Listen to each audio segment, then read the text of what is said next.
አንጋፋው ኢትዮጵያዊ ፖለቲከኛ አቶ በረከት ስምዖን ኢሳያስ አፈወርቂ ሊሸኙ ቀጠሮ የተያዘላቸው መሪ መሆናቸውን መግለጻቸውን የሚያሳይ መረጃ ወጥቷል። በሌላ በኩል ኤርትራ አሰብ ወደብንና ግዛቶቿን ታስረክባለች። ጦርነት የሚቀሰቀስ ከሆነ የጦርነቱ ውጤት የኤርትራን ወቅታዊ ሁኔታ ሙሉ በሙሉ ሊቀይር እንደሚችልም አመላክቷል። በሌላ በኩል ኤርትራ ልትከስም ትችላለች የሚልም ሐሳብ መጥቷል። ካለ ኢትዮጵያ የማይስተካከለውና ኦማ መሄድ የማትችለው ኤርትራና ጉዳዩዋ ከኢትዮጵያ ጋር ወደ ጦርነት የሚገባ ከሆነ አሁን ላይ የኢትዮጵያና የኤርትራ ጦርነት እውን የሚሆን ከሆነ የኤርትራ ህልውና አደጋ ላይ እንደሚወድቅ የሚያሳይ ሌላ መረጃም ወጥቷል። እነኚህም መረጃዎች በስፋት እንሄድባቸዋለን። እንደዚሁም ከወደ ግብፅ በኩል የተሰሙ አዳዲስ መረጃዎችም አሉ። ግብፅ ከኢሳያስ አፈወርቂ መንግስት ጋር ወታደራዊ ስምምነትን ልታደርግ ትችላለች የሚል መረጃ ወጥቷል። ነገር ግን ኢሳያስ አፈወርቂ ወደዛ አይነት ውዝግብ ውስጥ መግባት የፈለጉ አይመስሉም። ምክንያቱም ጦርነቱን በሀገር ውስጥ ባሉ የተለያዩ ኃይሎችና ግብፅ በምታደርግላቸው የጦር መሳሪያ ብቻ ለመቋጨት አቀደው እየተንቀሳቀሱ የሚመስል አይነት ሐሳብ ስለመሰንዘራቸውም ተሰምቷል። እነኚህንና ሌሎች ወቅታዊ የሚባሉ ቀጠናዊ፣ አህጉራዊና የኢትዮጵያን ብሔራዊ ጥቅም የተመለከቱ ዓለም አቀፋዊ መረጃዎችን ይዘናል። ለማከል የሚያክል ራሽያ የኢትዮጵያ ድጋፍን ጠይቃለች። አሁን ላይ በአውሮፓውያኖችና በአጠቃላይ በምዕራባውያን ጥርስ የተነከሰባትና እየተፋለመች የምትገኘው ራሽያ የኢትዮጵያ ድጋፍ ያስፈልገኛል ብላ በአምባሳደሯ በኩል ጥሪ አቅርባለች። ራሽያ የፈለገችው ይህ ድጋፍ ምንድነው? ኢትዮጵያስ ምን ለማድረግ ተዘጋጅታለች? አብረን እናየዋለን። እንደዚሁም ኢሳያስ አፈወርቂ የፈሩት የባህር ኃይሉንና የጦር ሰፈር መስጠቱን ነው። ነገር ግን የባህር በሩን ጉዳይ ለንግድ ከሆነ እስማማለሁ ማለታቸው አንድም መለሳለሳቸውን፣ በሌላ በኩል ደግሞ ኢትዮጵያ የማትደራደርበትን ወይም ከኢትዮጵያ አቋም ውጭ ያለውን ነገር ለማጉላት አስበው ነው የሚልም መረጃ ወጥቷል። ቀደም ሲል ትላንትናም በሰራነው ቪዲዮ ወይም ባጋራናችሁ መረጃ የኢሳያስ የጤና ሁኔታን በሚመለከት የገለጽንላችሁ ነገር ያው በዛው እንድትይዙት በመጋበዝ አዳዲስ ነገሮችም እንግዲህ አንድ ላይ የምናቀርብ ነው የሚሆነው። ሆርን ሪቪው የተለያዩ ጽሑፎችና ሆርን ሪቪው እያጋራቸው ያሉ የጥናት ውጤትን መሰረት ያደረጉ የትንተና መረጃዎች የአዲሃሎ ቤተ መንግሥት ዘዋሪውን ፕሬዝደንት ኢሳያስ አፈወርቂንም ሽማግሌ ባለሥልጣናቶቻቸውንም እጅግ የሚያስደነግጡ ናቸው እስካሁን የወጡት። ለምሳሌ አንድ ለመጥቀስ ያክል የኤርትራን የሀገርነት ዕውቅና ኢትዮጵያ ማንሳት ትችላለች፣ ለዚህም በቂ ምክንያት አላት በሚል አንደኛ የሁለቱ ሀገራትን ዕውቅና የተሰጠው የሁለቱ ሀገራትን መልካም ትብብር ያመጣል፣ ሰላምንም ይፈጥራል በሚል እሳቤ ነበረ። ያ ሰላም መምጣቱ ቀርቶ ጭራሽ አሁን ሁለቱ ሀገራት ወደ ለየለት ጦርነት ውስጥ ሊገቡ እያኮበኮቡ ባሉበት ወቅት ላይ ስለምንገኝ ኢትዮጵያ ይህንን ምክንያት በማድረግ ዓላማው ግቡን ስላልመታ፣ ሰላምን ለማምጣት የሚለው ዓላማ ግቡን ስላልመታ የሀገርነት ዕውቅና ልታነሳ ትችላለች የሚል ሐሳብ ቀርቧል። በሌላ በኩል ኢሳያስ አፈወርቂ ሊሸኙ መሆናቸውን የሚያሳዩ በርካታ መረጃዎች ሲወጡ ነበር ከዚህ ቀደም። በራሱ በሆርን ሪቪው ላይ ከወራት በፊትም ራሳቸው አቶ በረከት ስምዖን ኢሳያስ አፈወርቂ ሊሸኙ ቀጠሮ የተያዘላቸው የተጠሉ መሪ ናቸው ብለው ነበር። እንግዲህ በእርግጥ ይመስላል። ምክንያቱም የኢሳያስ አፈወርቂ ሁኔታ አሁን ላይ አንደኛ ከግብፅ ውጪ እና አሁን ላይ እየተጠጋቸው ካለው እሳቸውም እየተጠጉት ካሉት ጀነራል አልቡርሃን በስተቀር ኢሳያስ አፈወርቂ በመሪ ደረጃ የሚግባቡት፣ በሀገር ደረጃ ደግሞ ጥሩ ወዳጄ ነው የሚሉት ወይም ዘላቂ ጥቅምን መሰረት ያደረገ የተወዳጁት አንድም ሀገር የለም። ምናልባት ግብፅ ከሆነች ነው። የግብፅ እና የኢሳያስ አፈወርቂ የሻዕቢያ መንግስት ግንኙነት ደግሞ የኤርትራ መንግስትን ጥቅም መደራደሪያ ያደረገ የሁለትዮሽ ግንኙነት ሳይሆን የተላላኪና የላኪ አይነት ግንኙነት ነው ያላቸው። ስለዚህ አሁን ይሄ ዘላቂ ጥቅምን መሰረት ያደረገ ሊባል አይችልም። ምናልባት በግብፅ በኩል ከፍተኛ ጥቅምን እያገኘች ነው በሻዕቢያ መንግስት አማካኝነት። ያም የኢትዮጵያ መንግስትን ማተራመስ የሚለውን አጀንዳ፣ የኢትዮጵያ መንግስትን ማዳከም፣ ኢትዮጵያን እንዳጠቃላይ አተራምሶ እነሱ የሚፈልጉትን ዓላማ ማስፈጸሚያ ማድረግ የግብፅ ተልእኮ ነበር። የግብፅ ዓላማ የምንጊዜም ስትራቴጂ ነው። ይህንን ደግሞ በማስፈጸሙ ሂደት ኢሳያስ አፈወርቂ እንግዲህ ተክነውበታል ነው የተባለው። ይሄ ጉዳይ አሁን ኢሳያስ አፈወርቂን የማይወጡት ችግር ውስጥ እየከተታቸው ነው የሚገኘው። እስኪ ይሄ ችግር ምንድነው የሚለውን ጉዳይ የተባበሩት መንግስታት ድርጅት የተለያዩ የኤርትራ ወቅታዊ ሁኔታዎችን የሚያገናዝቡ ምክንያት ያላቸውን ነጥቦች ምክንያት በማድረግ ወይም መሰረት በማድረግ ያወጣውን መረጃና የአቶ በረከት ስምዖንን አስተያየት እያጣቀስን እንይ።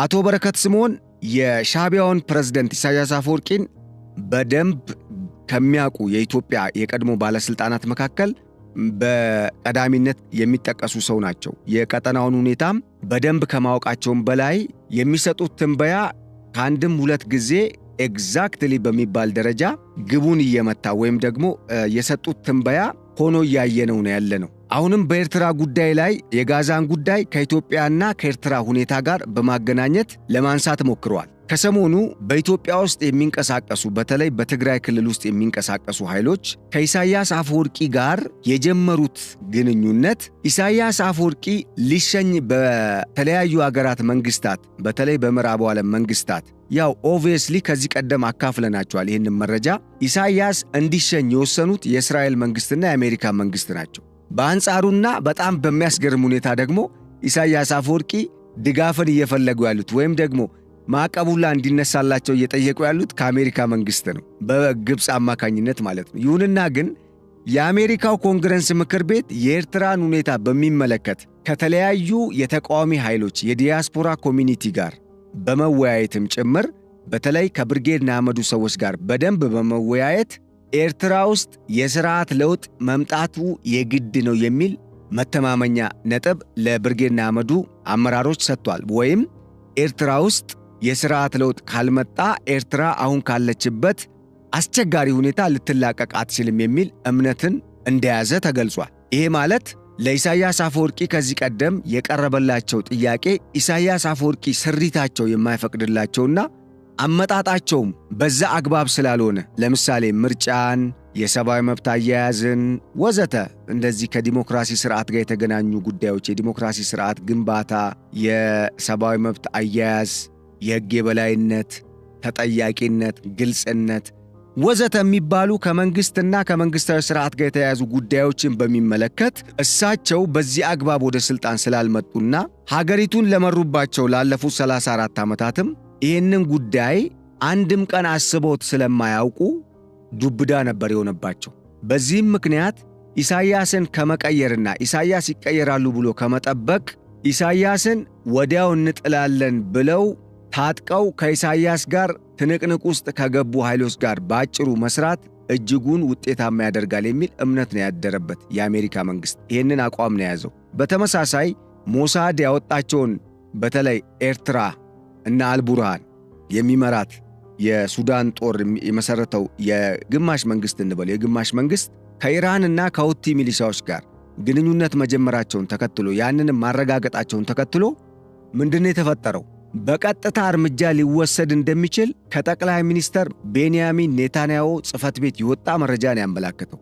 ቀድሞ ግን ይሄ ከመሆኑ በፊት ወይም መግለጫው ከመሰጠቱ በፊት የሲአይኤ ሰዎችና የሞሳድ ሰዎች ኤርትራ በኢሳያስ አፈወርቂ መንግስት እየተመራች ከዚህ በኋላ ለውጥ እንደማታመጣ ዕድሜም እየገደበው እንዳለ ፕሬዝደንቱን በተጨማሪ ደግሞ ፕሬዝደንቱ ብቻ ሳይሆኑ በዙሪያቸው ያሉ ባለስልጣናት በሙላ ዕድሜያቸው 70ዎቹና 80ዎቹ የደረሰ በመሆኑ ለውጥ እንደማይጠበቅ ይልቁንም ህዝቡን እያስጨረሱት እንደሆነና ቀጠናውንም እያተራመሱት እንደሆነ በማመላከት በቅርቡ ከኢራን ጋር ከሁቲ ሚሊሻዎች ጋር አልሸባብን ጨምሮ በምስራቅ አፍሪካ ቀጠና ከሚንቀሳቀሱ ሌሎች ዓለም አቀፍ አሸባሪ ቡድኖች ጋር ጭምር አብሮ እየሰራ መሆኑን የሚያሳይ መረጃ ይፋ አድርገው ይሄ አቋም እንዲያዝ አድርገዋል። ስለዚህም ይመስለኛል አቶ በረከት ስምዖንም ኢሳያስ አፈወርቂ ሊሸኙ ቀጠሮ የተያዘላቸው መሪ መሆናቸውን እያወቃችሁ እናንተ ኢትዮጵያ ውስጥ የምትንቀሳቀሱ የውስጥ ኃይሎች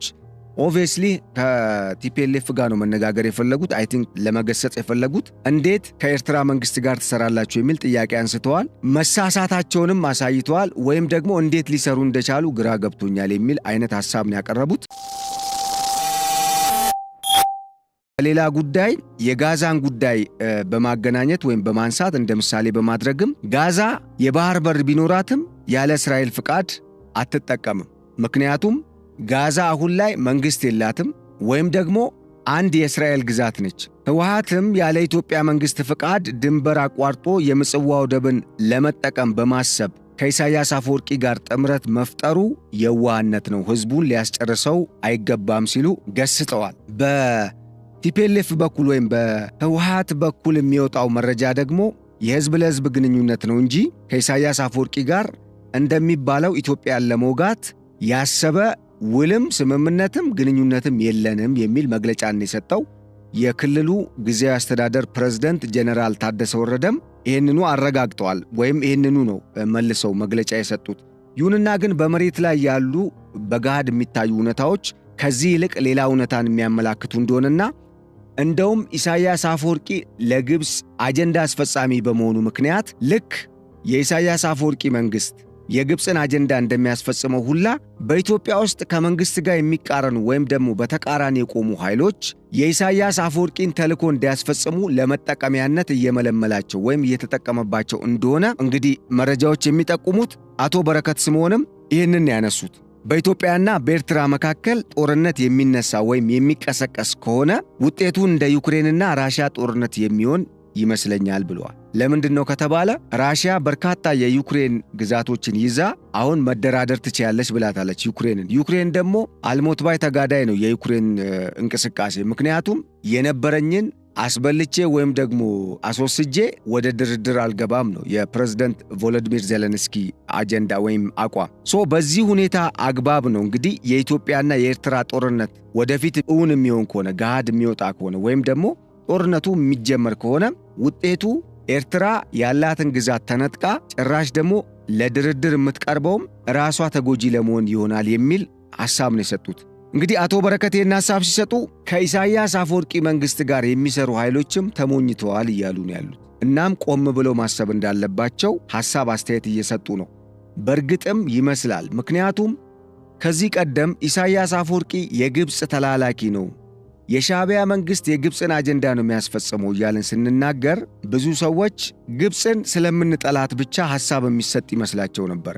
ግን ግብፅ አንደኛ ብትጠላም ምንም ማለት አይደለም። ምክንያቱም ግብፅ ማለት በጣም የጭራቅ ተግባርን የምትሠራ አረመኔ አገር ነች። በተለይ በኢትዮጵያ ላይ ተቆጥሮ የማያልቅ ተለክቶ መጠኑ ይሄ ነው ሊባል የማይችል በጣም የገዘፈ በደልን የፈጸመች አገር ነች። ከየትኛውም በቀጠናውም በዓለም አቀፍ ደረጃም ካለ ከኢትዮጵያ ጋር በምንም መልኩ ግጭት ውስጥም ገብቶ ይሁን ብቻ በሆነ አጋጣሚም ኢትዮጵያን ጎድቷል ከሚባል አገር የበለጠ ኢትዮጵያ ላይ ነቀርሳ የሆነች አገር ግብፅ ነች። ስለዚህ የግብፅ ጉዳይ ምንም እንትን የለውም፣ ጥርጥር የለውም።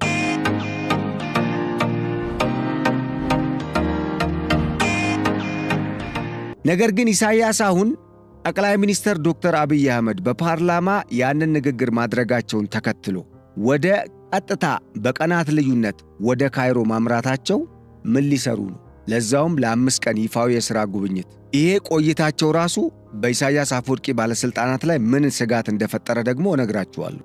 ምክንያቱም በኤርትራ አሁን ላይ መፈንቅለ መንግሥትም እየተፈራ ነው። ይሄ ሲባል ግን የራሳቸው ሕዝብ ነው ይሄንን ነገር ያደርገዋል ተብሎ እየተጠበቀ ያለው። ምክንያቱም የተዳፈነ ውስጥ ለውስጥ እየተብላላ ያለ የሕዝብ ተቃውሞ አለ፣ የሕዝብ ቁጣ አለ፣ የሕዝብ ቅሬታ አለ በሻዕቢያ መንግሥት ላይ። እናም ወደ ግብፅ ካይሮ መሄዳቸው ፕሬዝደንቱ አንድም የግብፅ ጀሌ መሆናቸውን ከግብፅ ጋር አብረው እየሰሩ መሆናቸውን የሚያሳይ ነው። ሁለተኛ ግን መጨነቃቸውን፣ መጠበባቸውን። ምክንያቱም ኢትዮጵያ በጉዳዩ ላይ እንደማትደራደር የመጨረሻ መግለጫ መርገጫ አቋሟን አመላክታለች ወይም ደግሞ አስታውቃለች። በኢሳያስ እጅ ላይ የቀረው 2 ነገር ነው። አንድ መደራደር፣ በሌላ በኩል እምቢ ብለው ጦርነት ውስጥ መግባት ነው። ኢሳያስ አፈወርቂ ምንን የመረጡት? ጦርነቱን የመረጡት። ለምን? ጦርነቱን ባይመርጡ ኖሮ የግብፅ መንግሥትን ሄደው የጦር መሳሪያ እርዳኝ ባላሉ ነበር። አንድ። ሁለተኛ ፕሬዝዳንት አብዱልፈታህ አልሲሲም ኢሳያስ አፈወርቂን ወደ ቤተ መንግሥታቸው ጠርተው 2000 የግብፅ ጦርንና ቱርክ ሰራሽ ድሮኖችን አሜሪካ ሰራሽ የሆኑ ሚሳኤሎችን አስታጥቄህ ወደ አሰብ ዝመት ባላሉ ነበር። ምክንያቱም ሰላምን ቢፈልጉ ኖሮ ቢያንስ መግለጫ ነበር ሊወጣ የሚችለው። ከዛ የሚወጣው መግለጫም ደግሞ ግዴታ በኢሳያስ አፈወርቂ መነገርም ባይኖርበት የሰላም ጥሪን የሚያቀርብ ወይ ለድርድር የሚጋብዝ መሆን ይችል ነበር። በሚገርም ሁኔታ ግን ሁለቱም አልሆነም። ለምሳሌ በኤርትራ በኩል መግለጫ ወጥቷል። መግለጫው የወጣው በተለያዩ አካላት ነው። ያው እንደሚታወቀው አገራት ሐሳባቸውን፣ አቋማቸውን በተለያየ አግባብ ይገልጻሉ። በተለይ የተለያዩ ባለስልጣናቶቻቸው የተለያዩ ጉዳዮችን መሰረት በማድረግ የሚሰጡትን አስተያየትም መሰረት በማድረግ የአገራት አቋም ምን እንደሆነ መረዳት ይቻላል። ይሄ ብዙ ጊዜ አገራት የሚጠቀሙበት አግባብ ነው። በተለይ የዲፕሎማሲ ጫና ለመፍጠር በአንዳንድ በማይደራደሩባቸው ጉዳዮች ላይ የራሳቸውን አቋምም ለማመላከት በሚል እንደዚህ አይነት ሐሳቦች ይቀርባሉ። ኤርትራ በኩል የአሰብ ጉዳይን በሚመለከት በመጀመሪያ የኤርትራ መንግስት አፈቀላጤው ሚኒስትር አቶ የማነ ገብረ መስቀል በኤክስ የማህበራዊ ትስስር ገጻቸው ላይ ምንድን ያጋሩት? ወታደራዊ ጸብ አጫሪነት ነው ያሉት። ምን አይነት ጸብ አጫሪነት ነው አናውቅም። ግን ይሄ ጉዳይ በዋናነት ምንድን ነው የሚባለው ካልን አሁንም ለመታረምና ሰላምን ለመስበክ ወደ ሰላም ለመምጣት ፍላጎት እንደሌለ የሚያሳይ ነው። እዚህ ላይ ጥርጥር የለውም። እናም ጭራሽ የኢትዮጵያ መንግስት ህልም ነው እያለመ ያለው። ሉዓላዊ የሆነን አገር ሊወር ዝግጅት እያደረገ ነው። ፍትሃዊ አይደለም። በህዝብ ቁጥር ብዛት እያሰበ ነው ወዘተ እያሉ የኢትዮጵያ መንግስት ማብጠልጠል፣ በግለሰብም ደረጃ በፓርቲም ደረጃ መወረፍ ውስጥ ነው የገቡት። ይሄ ሁኔታ ያው እንግዲህ የራሱ አንድምታ ቢኖረውም ሄዶ ግን ያው ጦርነቱ እንደማይቀር ሊያሳይ የሚችል እንደሆነ ይገመታል። በእርግጥ ጦርነቱ ግን አሁን በቀጥታ ተጀምሯል ለሚለው ጉዳይ አልተጀመረም። የተጀመረው የትኛው ጦርነት ነው እያልኳችሁ ያለሁት በግልጽ ፊት ለፊት በውጊያ ሜዳ ላይ የሚደረግ ጦርነት አልተጀመረም። ነገር ግን በኤርትራ ውስጥ ተቃዋሚዎች ከኤርትራ መንግስት ጋር የሚያደርጉት የትጥቅ ትግል ኦልሬዲ ጀምሯል። የቀይ ባህር አፋሮች ኦልሬዲ ከኤርትራ መንግስት ጦር ጋር ውጊያ ጀምሯል። በሌላ በኩል የሚዲያ ጦርነቱ፣ የዲፕሎማሲ ጦርነቱ፣ በባለስልጣናት መካከል የሚደረገው መወራረፍ፣ መወቃቀስ፣ መወነጃጀሉ በጣም ተጠናክሮ ነው የቀጠለው። ክላይማክስ ላይ ደርሷል አሁን ላይ። ይሄ ደግሞ ወደ ምንድን ነው የሚያመራው? ጡዘቱን ወደ ጦርነቱ፣ ወደ ገሃዳዊ፣ ወደ አክቹዋሊ ወደ ሆነ ኢንጌጅመንት ሊያስገባ ይችላል የጦርነት። ይሄ ከመምጣቱ በፊት ነው ወደ ሰላም መካሄድ የነበረበት የሚባለው። ይሁንና ግን ያ ሊሆን አልቻለም። ለማንኛውም በሻባት ቴሌቪዥን በኩል ለምሳሌ የባህር ኃይልን ጉዳይ በሚመለከት ስለ ባህር ኃይል ማቋቋምም የባህር ኃይል ሰፈርም የባህር በር የሚባልን ጉዳይ የኤርትራ መንግስት ኢሳያስ አፈወርቂ ካይሮ ከሄዱ በኋላ እንግዲህ የወጣ መረጃ ነው ፈጽሞ እንደማይቀበለውና ምናልባት በወደቦች ጉዳይ እንኳን ንግግር ወይም ድርድር የሚደረግ ከሆነ የኤርትራ መንግስት በሚፈልገውና በሚመቸው አግባብ ወዳጅ ከሚላቸውና የኤርትራ መንግስት ራሱ በሚመርጣቸው አገራት አማካኝነት በፊት ለፊት በሚደረግ ውይይት እንጂ ሌላ አልፈልግም ነው ያለው። ምን ማለት ነው ይሄ? እንዴት ነው የኤርትራ መንግስት የፈለገውን ነገር ብቻ መሰረት ያደረገው ውይይት የሚካሄደው? ውይይትስ ሊባል ይችላል? እና አስቂኝ ነው። ይሄ ሁሉ ምንድነው የሚያሳየው? የኤርትራ መንግስት የጦር ዝግጅቱን እያፋፋመና ምርጫዬ ያለው ጦርነትን እንደሆነ በገሃድ የሚያሳይ ነው። የሚገባኝ ነገር ይሄ ነው። እዚህ ላይ የአቶ በረከት ስምዖንም አተያይ እንደዛ ነው። በሁለቱ አገራት መካከል ጦርነት አይቀርም አይነት ሐሳብ ነው ያቀረቡት። ይህንን ነገር በነገራችን ላይ ሆርን ሪቪው ላይ ታገኙታላችሁ። አቶ በረከት ስምዖን የሻዕቢያንና የኤርትራን ጉዳይን በሚመለከት ኤርትራና ሻዕቢያ ህዝቡና መንግስት ያላቸውን ግንኙነትን በሚመለከት በደንብ አብራርተዋል እዛ ላይ። በተለይ ከአሰብ ጉዳይ ጋር በተገናኘ ግን የኤርትራ መንግስት አሰብን ብቻ ሳይሆን ጦርነቱ የሚጀመር ከሆነ ግዛቶቿንም ያስረክባል ሲሉ ኦልሬዲ ይሄ ሊሆን እንደሚችልና እንደማይቀር ከመሆን እንደማይቀር ወይም መሆኑ እንደማይቀር በትንተና እዛ ላይ አስተያየት ሰጥተዋል። መቼም እኚህ ሰው እንግዲህ ትልቅ ሰው ናቸው ማለት ምንም አይነት ፋውል ይኑርባቸው ወይም ደግሞ ከዚህ ቀደም ምንም አይነት ወቀሳም ክስም ወይም ደግሞ በምንም ነገር የሚተቹ ይሁኑ እሱ ሌላ ጉዳይ ሆኖ የቀጠናውን የጂኦፖለቲክስ ብልት ወይም ዋና የሚባሉ ቁም ነገሮችን በማወቁ ረገድ ቀጠናውን በመተንተን በማወቅ የቀጠናውን ትኩሳት በመለየቱ ረገድ የተዋጣላቸው ፖለቲከኛ እንደሆኑ ይነገርላቸዋል። ይህንን አብዛኛው ሰው እንግዲህ የሚያምንበት ነው። ከእንደዚህ አይነት ሰው የሚሰጥ አስተያየት አንደኛ እኚህ ሰው ዝም ብለው አይደለም የሰጡት አስተያየቱን ከረጅም ጊዜ ቆይታ በኋላ ነው መጥተው የሰጡት። ሁለተኛ ነገር ጠበቅ አድርገው ነው ሐሳብ ሲሰነዝሩ የነበሩት። ታዲያ አብሮ የታገለን ሰው አብሮ በሆነ ጊዜ በሆነ ትግል ውስጥ ያሳለፈን ሰው ምክር የማይሰማ መሪ ወይም ደግሞ የማይሰሙ የኤርትራ ባለስልጣናት ከማን ሊማሩ ነው? ይሄ ጥያቄ ነው። ምክንያቱም በቃ የኤርትራ መንግስት እኮ እንደማይችል ነው ያረጋገጡት።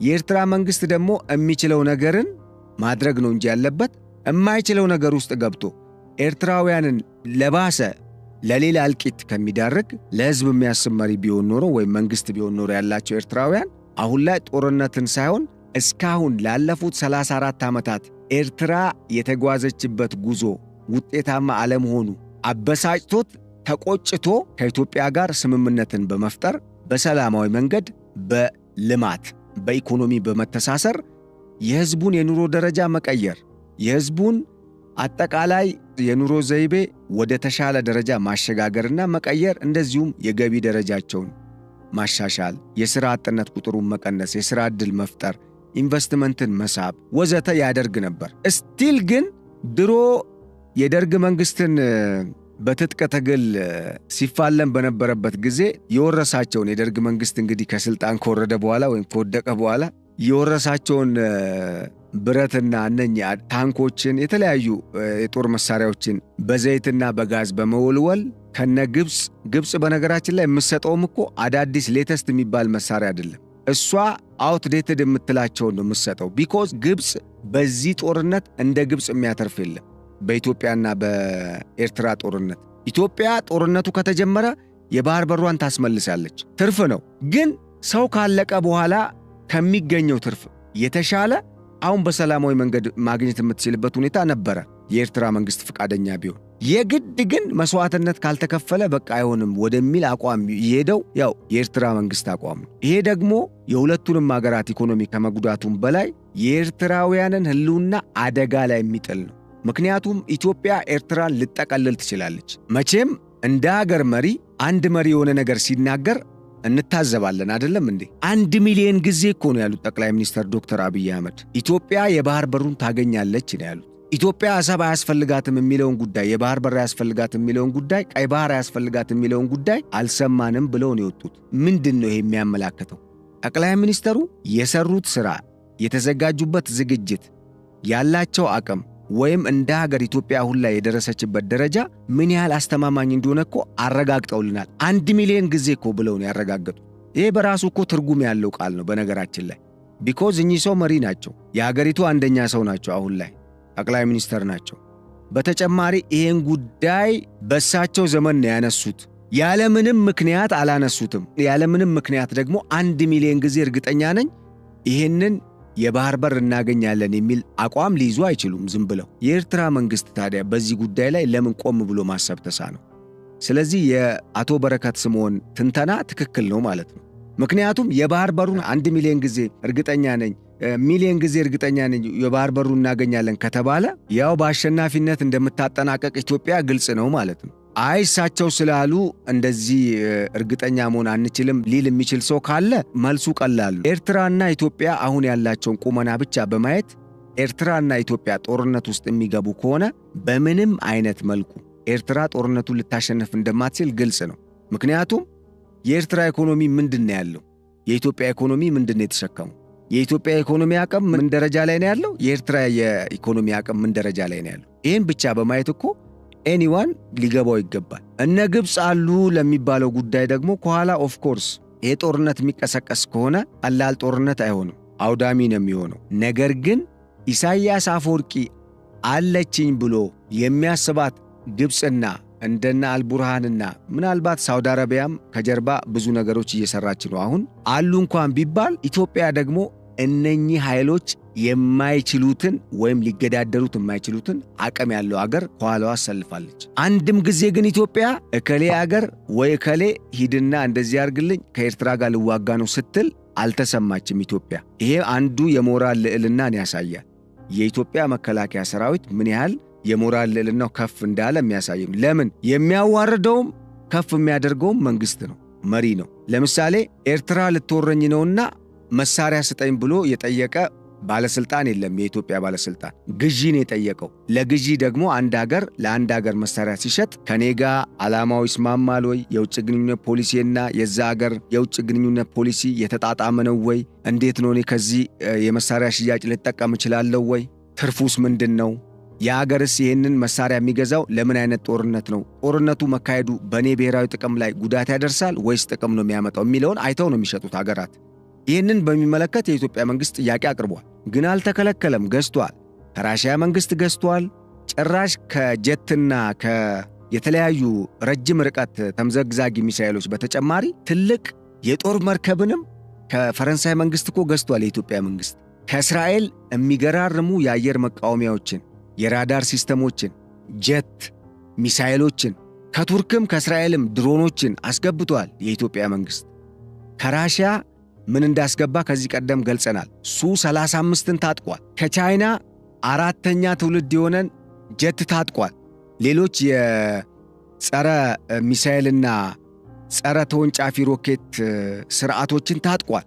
እና ይሄ አሁን በሁለቱ ሀገራት ያለውን ኢኮኖሚያዊ አቅም ለማየት የሚረዳ አይሆንም? ምክንያቱም የኤርትራ እኮ አሁን ስገዛ ነበረ። አዎ፣ ግን እንዴት ነው የገዛችው? አንደኛ የገዛችው በጣም የኤርትራ ጦርነት ውስጥ መግባትን በሚፈልገው አገር በተበጀተ በጀት ነው። ኤርትራ ያው ኢኮኖሚዋ ምን ያህል እንደሚያመነጭ ተናግረናል። በዓመት በጣም ውስን ገቢ ካላቸው በጣም ውስን የመንግሥት ሠራተኛ ደሞዝ እንኳን ለመክፈል የሚቸገር መንግሥት ካለባቸው የአፍሪካ ሀገራት ዋነኛው አገር ኤርትራ ነች። ለዛውም የመንግሥት ሠራተኛው ቁጥር በጣም እኮ ኢምንት ነው፣ ትንሽ ነው።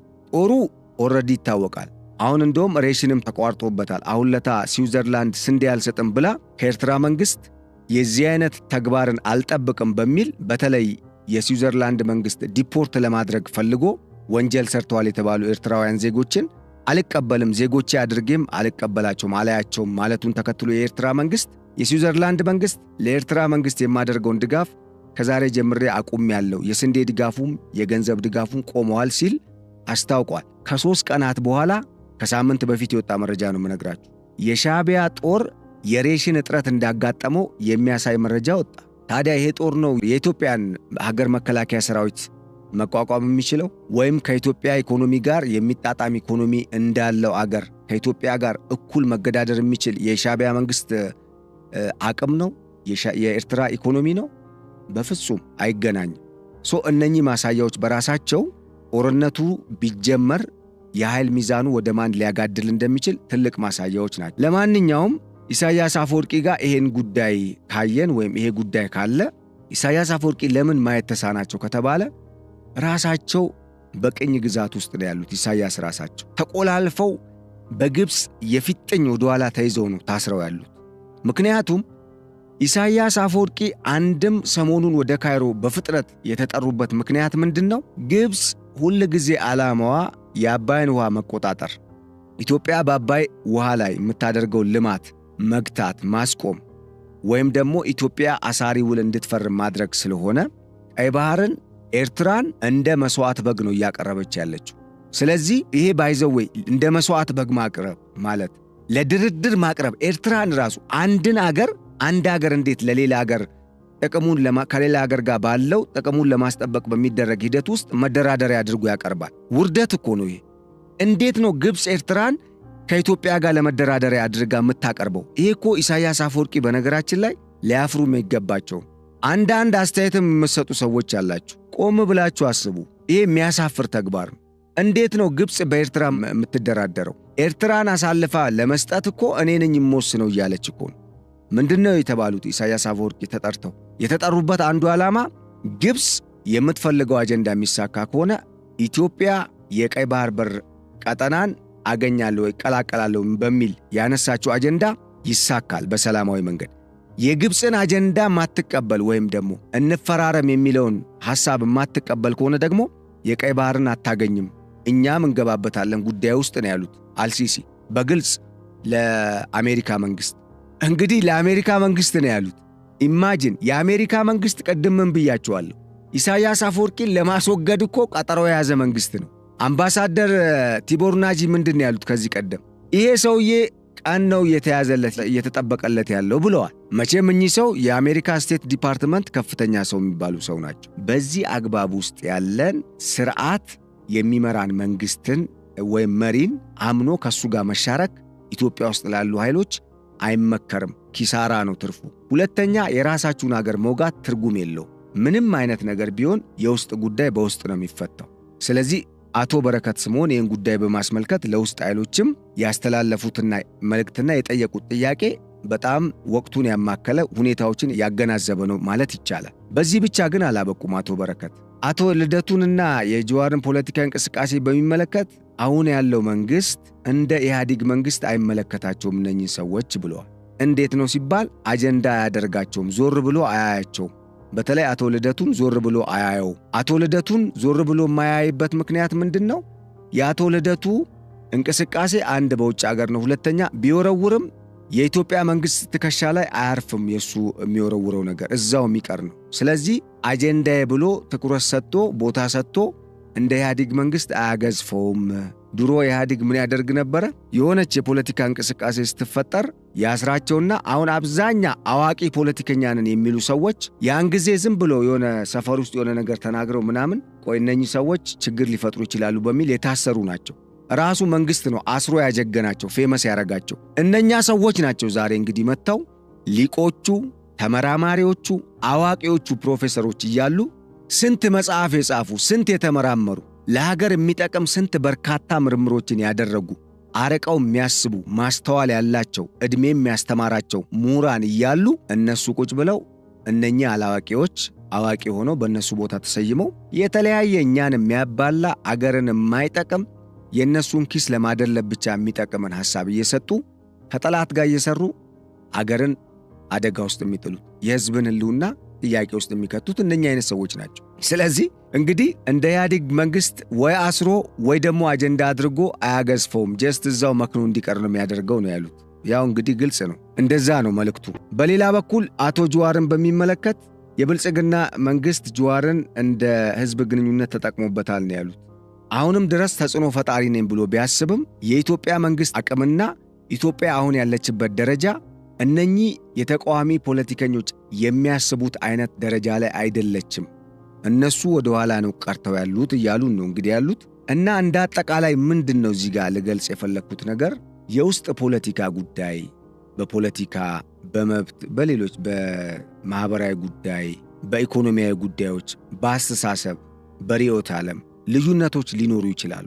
ጸጋዎች ናቸው። ልዩነት ከሌለ አንደኛ አዲስ ነገር አዲስ ለውጥ ማምጣትም አይቻልም። እድገትም በነገራችን ላይ ከልዩነት ይመጣል። ምክንያቱም አንዱ አንድ ነገር ሲሰራ ሌላኛው ሌላ ነገር ሲሰራ ነው እድገት በጋራ መምጣት የሚችለው። ነገር ግን ይህንን ልዩነት ሄዶ ለጠላት መጫወቻ ሲሳይነት ማዋል ከአንድ አገሩን ከሚወድና ለአገር ከሚተጋ ለህዝብና ለአገር ነው የምንቀሳቀሰው ከሚል ለዛውም ፖለቲከኛ ነኝ ባይ ሰው አይጠበቅም። ይህን ስል ለምሳሌ እነኛውን ስማቸውን የጠራዋቸው ፖለቲከኞች ከዚህ ቀደም ለኢትዮጵያ ህዝብ የሰሩት ውለታ ይኖራል አለም።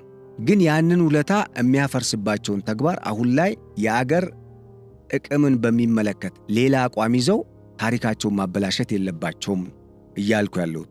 ይህን ስል ደግሞ መንግስት ሙሉ በሙሉ ሁሉም ነገር ላይ ትክክል ነው ትክክል አይደለም የሚል ብይን ለመስጠትም እነሱም ትክክል ናቸው ትክክል አይደለም የሚል ውሳኔ ለመወሰን ወይም ብይን ለመስጠትም አይደለም።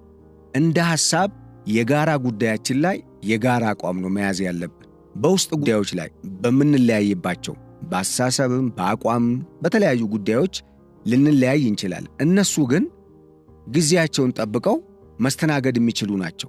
ህዝቡም ስለሚመዝን ማለት ነው። አንዳንዴ ለህዝብም የሚዛኑን ጉዳይ መተው ጥሩ ነው። ህዝብ እንዲመዝን፣ ህዝብ ነገሮችን እንዲያይ። ሐሳብን ህዝብ ነው የሚገዛው። ገበያው በህዝብና በአቅራቢው መካከል ስለሆነ እዚህ ገበያ ላይ ሐሳብን የበለጠ ህዝቡ ሊረዳኝ ይችላል ብለው በሚያስቡት መንገድ ማቅረብ ነው። ከዛ ውጪ ግን በሀገር ብሔራዊ ጥቅም አንድ ላይ መቆም ነው እንጂ መለያየት ዋጋ ያስከፍላል። ማንን ነው ዋጋ የሚያስከፍለው? ሁላችንን። ስለዚህ እዚህ ላይ በጋራ ነው መቆም ያለብን የሚል ሐሳብ ለማስተጋባት ነው ወይም ለመግለጽ ፈልጌ ነው። ለማንኛውም እንግዲህ ይሄን ብለዋል አቶ በረከት። የተባበሩት መንግስታት ድርጅት አንድ ጥናት አቅርቦ ነበር።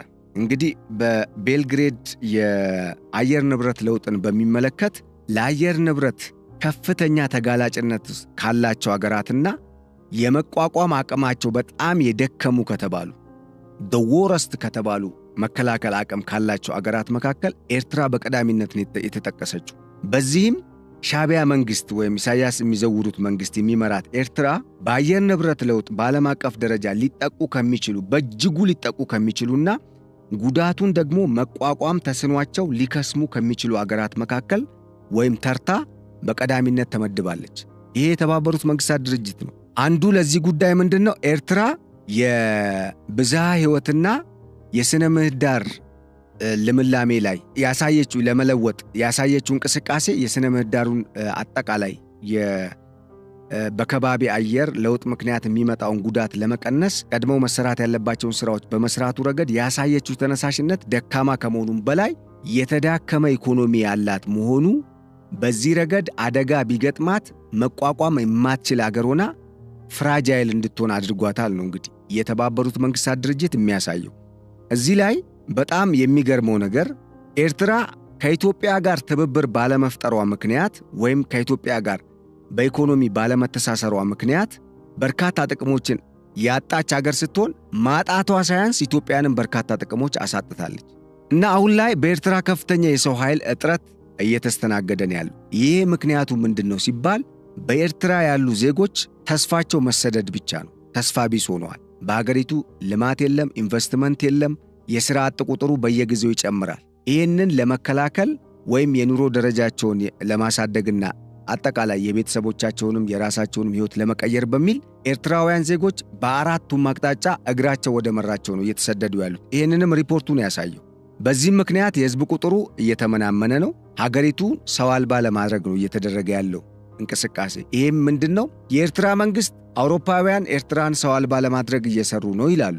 ፕሬዝዳንት ኢሳያስ አፈወርቂም ይወቅሳሉ አውሮፓውያንን። ይሁንና ግን በገሃድ የሚታየው እውነታ ግን ኢሳያስ ራሳቸው ለዜጎቻቸው የሚመቹ አይደሉም። የፈጠሩትም ስርዓት የተመቸ አይደለም። የኤርትራ ኢኮኖሚ ከመዳከሙም በላይ 40 በመቶ የሚሆነው የሀገሪቱ ጂዲፒ የሚደገፈው ከውጭ በሚገባ ሬሚታንስ ነው። ዜጎች ከውጭ ሀገር ወደ ቤተሰቦቻቸው የሚልኩት ገንዘብ ማለት ነው። አስቡት ምን ያህል እንደሆነ። በእርግጥ ይሄ ነገር ጥሩ ነው፣ መላኩ ጥሩ ነው፣ ለጂዲፒው ጥሩ አስተዋጽኦ ማድረጉ ጥሩ ነው። ግን 40 በመቶ የአንድ ሀገር ጂዲፒ በሪሚታንስ መደገፍ ማለት እኮ ከባድ ነገር እኮ ነው። ይሄ ዲያስፖራ ኖ ቢል እኮ የሀገሪቱ ኢኮኖሚ ወገቡን ይመታል ማለት ነው። which means ቀጥተኛ ዘላቂ የሆነ መሰረት ላይ የቆመ ኢኮኖሚ የላትም። ተመድ ወይም የተባበሩት መንግስታት ድርጅት ኤርትራን በሚመለከት ባወጣው ሪፖርት በየወሩ በ10 ሺዎች የሚቆጠሩ ኤርትራውያን ከሀገራቸው ይሰደዳሉ። ለመሰደዳቸው ዋናው ምክንያት የኢሳያስ አፈወርቂ መንግስት ስርዓት ነው። ለአብነትም እንደ አውሮፓውያን አቆጣጠር በ2023 በወጣ ሪፖርት 800 ሺህ ኤርትራውያን ከሀገራቸው ለቀው ተሰደዋል። አስባችሁታል? በየትኛው ሰው ነው ታዲያ ኢትዮጵያ ሊወጋ እየሞከረ ያለው ይህ ሰውዬ? እንግዲህ እንደ መረጃው ከሀገሪቱ ጠቅላላ ወደ 3 ሚሊዮን ከሚጠጋው የሀገሪቱ ጠቅላላ ህዝብ ቁጥር አንጻር ከ3 ኤርትራዊ አንዱ ስደተኛ እንዲሆን አድርጎታል ነው እያለ ያለው። ታዲያ ኢሳያስ አፈወርቂ ምን ይዘው ነው ኢትዮጵያ ሊወጉ እየሞከሩ ያሉት? ግብፅስ እንደው ብትረዳቸው በእርግጥ አሁን ከኢትዮጵያ በኩል የሚመጣባቸውን ማዕበል መቋቋም የሚችሉ ይመስላል? ዜጎችንም ማስፈጀት ጥሩ አይደለም። ለማንኛውም ይህንን መረጃ ተመልከቱት። እንግዲህ ምን ያህል የሀገሪቱ ወቅታዊ ሁኔታ የተዳከመ እንደሆነ። ከዚህም በተጨማሪ ሁለቱ ሀገራት አብረው የመልማት ዕድላቸውን ስላበላሹ ወይም ደግሞ የአገራቱ የአብሮ የመልማት ዕድል ያው ኦብቪየስሊ በኢሳያስ አፈወርቂ መንግስት አቋም ግትርነት ወይም ደግሞ በጋራ ለመስራት ፍላጎት አለማሳየት ነው። ግትርነትም እኮ አይነት አለው። በሚሆን ነገር ላይ ነው ሰው ግትር የሚሆነው። የሰው ነገር ይዞ የኔ ነው ብሎ የሙጥኝ ማለት ያው በኋላ ዕዳው ትንሽ ሊከብድ ይችላል። ለማንኛውም በዚህ አይነት ሁኔታ ላይ ያለው የሻዕቢያ መንግስት የሚመራት አገር በተፈጥሮ ቀውስ ወይም በተፈጥሮ አደጋ የምትመታ ከሆነ አይደለም ጦርነት ታክሎባት እንዲሁም መቋቋም የማትችል የተዳከመች ፌልድ ስቴት ነች ነው የሚለው የተባበሩት መንግስታት ድርጅት ሪፖርት። ታዲያ የትኛውን መንግስት ነው ኢኮኖሚ ገንብቼ እንደዚህ አድርጌ ኢትዮጵያን እንትንላለሁ የሚል ሐሳብ የሚያቀርበው የኤርትራ መንግስት? እንግዲህ ተወያዩበት እናንተም አድማጭ ተመልካቾች፣ ኤርትራውያን ወንድሞቻችን። እንግዲህ በዚህ ሁኔታ ውስጥ ያለን ከኤርትራ በኩል በወደቡ ጉዳይ አልደራደርም ሲሉ መናገራቸው አስገራሚ ሆኗል። ይሄ ባለበት ሁኔታ የኤርትራ መንግስት አልደራደርም ማለቱን ተከትሎ ከ4 ኪሎ አዲስ መረጃ የኢትዮጵያ መንግስት ይፋ አድርጓል። አንደኛው 2 ፕሮጀክቶችን ይፋ አድርጓል። አንደኛው ከአሰብ ወደብ አዲስ አበባ የሚሄድ ወይም የሚዘልቅ የቱቦ የነዳጅ ማስተላለፊያ ቱቦ ዝርጋታ ነው። ሁለተኛው ደግሞ አሰብን ከአዲስ አበባ የሚያገናኝ የባቡር መስመር ነው። ከዚህ በተጨማሪ ሌላ የባቡር መስመር ዝርጋታ ከወልዲያ ሐራ ገበያ የሚሄደው አዲስ ደግሞ የባቡር መስመር ዝርጋታ የምጽዋ ወደብንና የአሰብ ወደብን የሚያገናኝ አዲስ የባቡር መስመር ዝርጋታ የኢትዮጵያ መንግስት እያቀላጠፈ ነው። ይሄ ከፍተኛ ስጋትን ፈጥሮበታል ለሻዕቢያ መንግስት። ጭራሽ ምጽዋንም የሚል ምናልባት ብንስቅም ችግር የለውም። እንደዚህ አይነት ራስ ምታት ውስጥ ነው የገባው። ምጽዋስ የማን ነበረች? አጠገቧ እኮ አዱሊስ አለ። አዱሊስ እኮ የአክሱም ስርወ መንግስት ዋና የንግድ መውጫ መግቢያ በር ነው የነበረው እና የኢትዮጵያ አካል አልነበረም እንዴ? እውነት እናውራ ከተባለ። ለማንኛውም ይህንን የኢትዮጵያ መንግስት ይፋ አድርጎ የሻዕቢያ መንግስትን ከፍተኛ የሆነ ስጋት ላይ ጥሎታል። የኢትዮጵያ መንግስት ይህንን ፕሮጀክት በዱባይ የአንደኛውን ፕሮጀክት ማለት ነው የቱቦ ዝርጋታውን እንግዲህ ዱባይ የተባበሩት አረብ ኤምሬትስ ጥሩ ኩባንያዎች አሏቸው፣ በእነሱ በኩል እያከናወነ እንደሆነ ነው የሚያሳየው። ይህም ያው የነዳጁን የተፈጥሮ ጋዙንም ወዘተ የሚያካትት እንደሆነ ነው የተነገረው። እንግዲህ ጋዙም በዛ በኩል ሊላክ ነው። ይሄ ማለት ሚሊዮን ጊዜ እርግጠኛ ነኝ የሚለው የጠቅላይ ሚኒስትሩ የእርግጠኝነት ንግግር ወይም ማብራሪያ በእርግጥም እውን ሊሆን ነው ማለት ነው። ምክንያቱም ያለምንም ኢትዮጵያ ልትገነባ አትችልም። ቢኮዝ የሚወጣው ብዙ ቢሊዮን ዶላር ነው ወይም ብዙ ሚሊዮን ዶላሮች ነው። በመቶዎች የሚቆጠር ሚሊዮን ዶላር ነው፣ ቢሊዮን እንኳን ባይሆን። ነገር ግን አሁን ያለው ወጪ ከ1.58 ቢሊዮን ዶላር በላይ እንደሆነ ነው የሚያሳየው። ለማንኛውም ይሄ ቀላል ገንዘብ አይደለም፣ አስቡት። ስለዚህ ይሄንን ማየት ይቻላል። እንግዲህ በዚህ ሁኔታ ውስጥ የተቃኘው የኤርትራና የኢትዮጵያ ጉዳይ ፕሬዝዳንት ኢሳያስ አፈወርቂ በካይሮ በሚኖራቸው ቆይታ ምናልባት የኢትዮጵያ አቅም አሁን ላይ እያሰጋቸውና ከሚያስቡት በላይ በጣም በፈጠነ ደረጃ ኢትዮጵያ አቅሟን አደራጅታ ጠንካራ ወታደራዊ አቅምንም በመገንባት አቋሟንም በማጠናከር ቀጠናው ላይ ያላትን ብሔራዊ ጥቅም የባህር በሩንም የቀይ ባህር ቀጠናንም ጨምሮ ለማሳካት የሚያስችል ጦርም ወታደራዊ አቅም እንደዚሁም ኢኮኖሚያዊ አቅም እየገነባች መምጣቷን ተከትሎ አዲስ ወታደራዊ ስምምነት ሊፈራረሙ ይችላሉ የሚል ስጋት አለ። ይህንን ወታደራዊ ስምምነት ግን የሚገርማችሁ ዝም ብሎ የመጣ እንደሆነ እንዳታስቡ። ከቀናት በፊት ከ3 ቀን በፊት የግብፁ የመከላከያ ሚኒስተር እና የግብፅ ጦር ጠቅላይ ኢታማጆር ሹሙ ሳውዲ አረቢያ ሄደው ከሳውዲ አረቢያ መንግስት ጦር ኢታማጆር ሹም ጋር ስምምነት አድርገዋል። የምን የጦር ስምምነት? የጋራ ትብብርን መሰረት ያደረገ። የግብፅ ጠቅላይ ኢታማጆር ሹም አህመድ ከሊፋ ከሳውዲው አቻቸው ፋይድ ቢን አህመድ አል ሩዋሊ ጋር ተፈራርመዋል። በቀናት ልዩነት በአልሲሲ ግብዣ አማካኝነት ኢሳያስ አፈወርቂ ካይሮ እንዲገኙ የተደረገበት ምክንያት ምን ሊሆን ይችላል ብላችሁ ታስባላችሁ? ሰሞኑን ከገለጽንላችሁ ሚስጥር ውጭ የጉብኝታቸው ዓላማ ዋናው ሚስጥር አንዱም ወታደራዊ ጥምረትን መፍጠር ነው። ከኤርትራው ፕሬዝዳንት ኢሳያስ አፈወርቂ ካይሮ መግባት ሰዓታት ቆይታ በኋላ የግብፁ የውጭ ጉዳይ ሚኒስተር በድር አብዱላቲ ምንድን ያሉት? በቀይ ባህር ላይ እስራኤል እንኳን መብት የላትም ብሎ እኮ ነው የዘጉት። የመን፣ ሳውዲ አረቢያ፣ ጅቡቲ፣ ኤርትራ፣ ሱዳን፣ ጆርዳን የተወረረችው ፍልስጤምና ወይም ፓላስታይንና ግብፅ ናቸው በቀይ ባህር ጉዳይ የሚያገባቸው። ኢትዮጵያ አይመለከታትም የቀይ ባህር ጉዳይ። በተመሳሳይ የቀይ ባህርን ሰላምና ደህንነቱን የማስጠበቅ የመጠበቅም የመከላከልም ነገሮችን የመቃኘትም ኃላፊነት በዋናነት በግብፅ መንግስትና በሳውዲ አረቢያ መንግስት ጫንቃ ላይ የሚወድቅ ነው ሲሉ ተናግረዋል። ይህን ንግግር ቀላል አድርጋችሁ ነው የምታስቡት? ይሄ ከባድ ንግግር እኮ ነው። ምክንያቱም ዋና የተፈራችው ኢትዮጵያ ብቻ አይደለችም። ከኢትዮጵያ ጋር የተሰለፈችው እስራኤልንና የተባበሩት አረብ ኤምሬትስንም ያማከለ ንግግር ነው። ይሄ ጉዳይ ደግሞ በእስራኤልም በተባበሩት አረብ ኤምሬትስም በኩል በቀላሉ የሚታይ ጉዳይ አይደለም። ከሁሉም በላይ ኢትዮጵያ ይህን ነገር ጥሳ እንደምትወጣ ግልጽ ነው። ግብፅ ደግሞ ይህን ነገር የምትናገርበት ከኢትዮጵያ ጋር ያላትን ጉዳይ ብቻ መሰረት በማድረግ አይደለም። ከእስራኤልም ጋር የሲናይ በረሃን ትወስድብኛለች የሚል አሁን የእስራኤል አዲስ የአገር ምስረታ ሌላ ታላቋ እስራኤልን ለመመስረት ዝግጅት እየተደረገ ስለሆነ ያንንም በመስጋት ነው። ስለዚህ ከዚህ አንጻር ነገሮች እየጦዙ መጥተው አሁን ላይ በዚህ አይነት ሁኔታ ውስጥ ነው የምንገኘው። ምናልባት ኢሳይያስ ከግብፅ ጋር ወታደራዊ ስምምነትን ሊያደርጉ ይችላሉ። ነገር ግን በግብፅ ፍላጎት ነው የሚሆነው ይሄ ጉዳይ። ይሄንን ያዙልኝ። እንግዲህ ያው ከሳቸው ካራ ተቀብለው ኢትዮጵያንን ለመቅላት ይዋዋላሉ ማለት ነው። በእርግጥ ያንን ማድረግ ይችላሉ። በእርግጥም እንዳሰቡት ኢትዮጵያን ማሸነፍ ይችላሉ። የምናየው ነው የሚሆነው አብረን። በእርግጥም ግን ኢትዮጵያን ማሸነፍ የሚችሉ አይመስልም። እንደዛም የሚሆንበት አግባብ አይፈጠርም።